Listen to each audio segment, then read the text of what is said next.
Let's max out RDR1 with the best mods out there, and that means better graphics, sharper textures, a lot of quality of life tweaks, enhanced ragdolls, improved shootouts, and a bunch of features that should have been there from day one.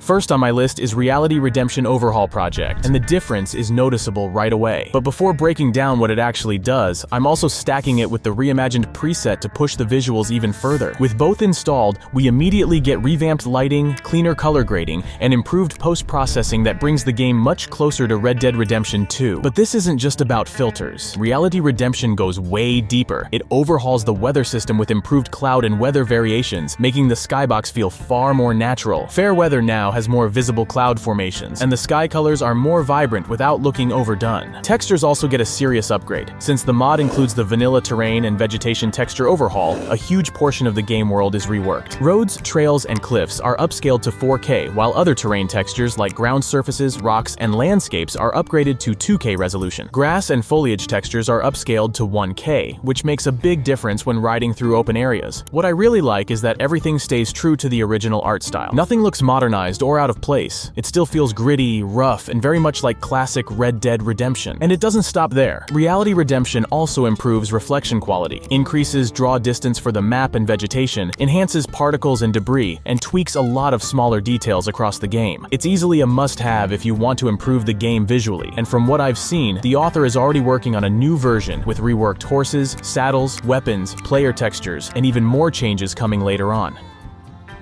RDR has one completely useless stat, and I'm talking about the distance traveled by car. It makes absolutely no sense, because in the vanilla game, you can't even drive cars by yourself. The stat only counts distance traveled as a passenger, which is kinda pointless. And while you can spawn a car using a trainer, there's still no way to drive it. And that's where Drivable car comes in. With this mod installed, spawned cars are fully drivable. You can actually get in, control them, and drive around the map. And I'm not gonna lie, it's genuinely fun. It feels like one of those features Rockstar should have added themselves, at least in the PC and ported versions of the game.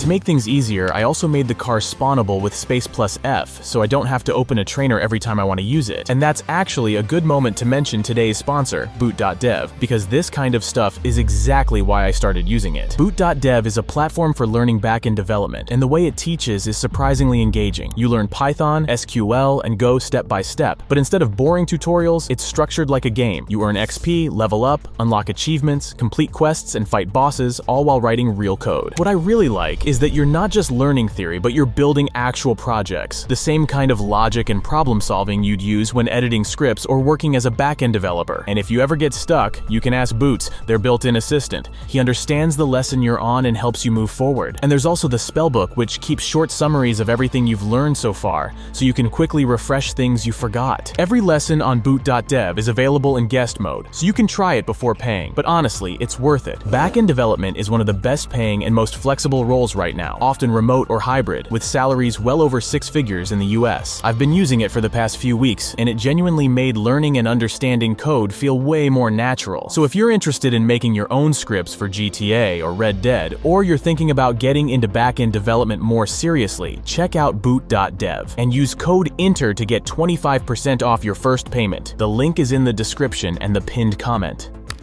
Now let's improve the player textures a bit, starting with John Marston Enhanced. This mod upscales John's default, cutscene, and wounded model textures by 2 times, so he looks noticeably sharper, especially up close. But that only covers part of his outfits, so on top of that, I've also installed John Marston Remastered, which upscales his remaining outfits as well. It's nothing game-changing, and the textures aren't suddenly ultra-sharp, but it's still an improvement over vanilla. So with both mods, you probably won't notice a huge difference during normal gameplay, but in cutscenes, where the old textures look the roughest, the upgrade is much more visible. Hey, my friends. We're pleased to meet you, Jake. I got the horses saddled up and ready out front. While Reality Redemption improves horse textures, there's still one big issue. Horses on the PC port feel noticeably slower, and that's where Horse Speed Overhaul comes in. This mod increases the speed of every horse in the game while keeping everything balanced, so riding finally feels closer to how it should. Now let's improve the other animals' textures a bit, and for this, I'm using two mods, upscaled small animals and upscaled big animals. Don't expect a huge change because the models themselves are still pretty low quality by today's standards, but the textures are sharper and match the rest of the upgraded game world much better. Ever felt like something was missing in Red Dead Redemption? There's a lot of such stuff, but we can bring at least one feature back with a mod: smoking. It's as simple as it sounds. You gotta press F1 or the right D-pad to start smoking, and that's it. John Marston can finally embrace his inner cowboy cliche and puff on cigarettes. The only downside is that you can't move while smoking, but come on, this game is over 15 years old, so I won't even complain. Just like in Red Dead 2, the vanilla dead-eye filter is annoying. It makes everything less visible, while I think it should do the opposite, so I've got the clear dead-eye mod. Now instead of that heavy orange tint, we get a much cleaner dead-eye look, and we can finally see who we're aiming at. Looting animations are nice at first, but after seeing them for the 1000th time, they get annoying. And that's why I've got instant loot anims. It skips the looting animation by forcing the game to think the path to the body is blocked, so the loot gets added instantly. It works both for looting bodies and skinning animals. So if you don't want to watch the same animation over and over again, this one is essential. Next on my list is Seki's weapon adjustments. I didn't like all the features it includes, so I'm only using two of them. First, bullet trails are no longer visible, which I think is more realistic. And second, it applies real-life names to all the guns.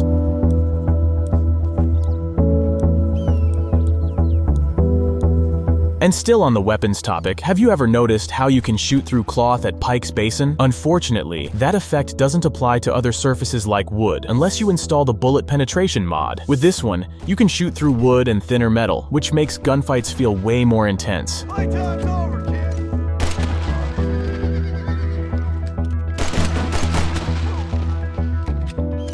Then there's gun barrel smoke. I have no idea why Rockstar added this effect for NPCs, but not for the player. But this mod fixes that by adding barrel smoke to all player weapons. Simple, but effective.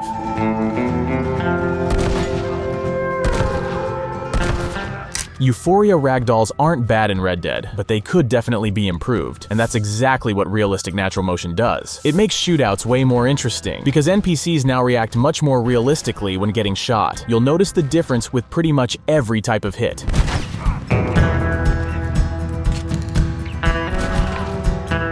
And the author also made an add-on called Realistic Horse Collision Physics, and the name says it all. It improves collision physics when horses bump into NPCs or the player.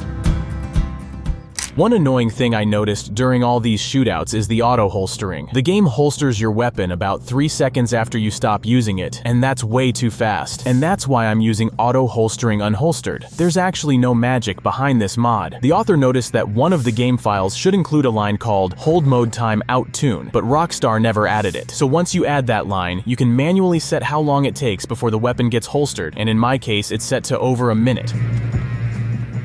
Another big problem with RDR is that you can't really change the camera style, and I wish I could show you a proper mod that adds more camera options, but that doesn't really exist yet. What I can show you is a first-person mod, and I'm mentioning it more as a fun fact than anything else. After installing it, you're locked into first person, and if it worked perfectly, I wouldn't complain, but it doesn't. There's a lot of clipping through walls, through the horse, and the weapon aiming feels awkward. The only real use I can see for this mod is slow, relaxing walks around the map, and that's pretty much it.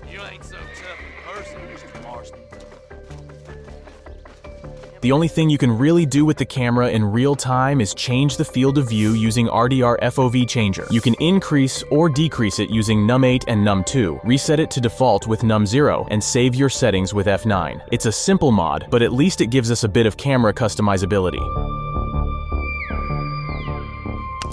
GTA 5 fistfighting is unrealistic, but Red Dead Redemption, even though it's only a few years older, is an absolute mess. Enemies get knocked out, then keep getting back up and fighting like nothing happened, over and over again. It makes no sense. That's where the better brawling mod comes in. Each NPC now has a limited number of knockouts they can endure before dying or becoming fatally injured. The time they stay knocked out also varies, so fights feel less predictable. And after recovering, NPCs might die, suffer a fatal injury, back off, get briefly disoriented, or keep fighting. Every encounter plays out a bit differently now.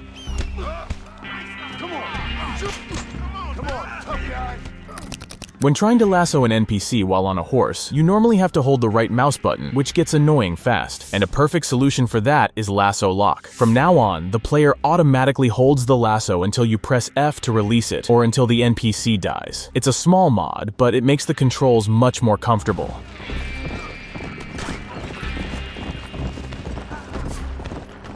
Now let's revamp the UI with a few mods, starting with Ammo Icons Complete. It replaces the old white ammo icons with new red ones, just like in Red Dead 2, and upscales them so everything looks much sharper. The same author also made Icons Redone, which replaces the inventory icons to match the ammo ones, so the whole UI stays consistent.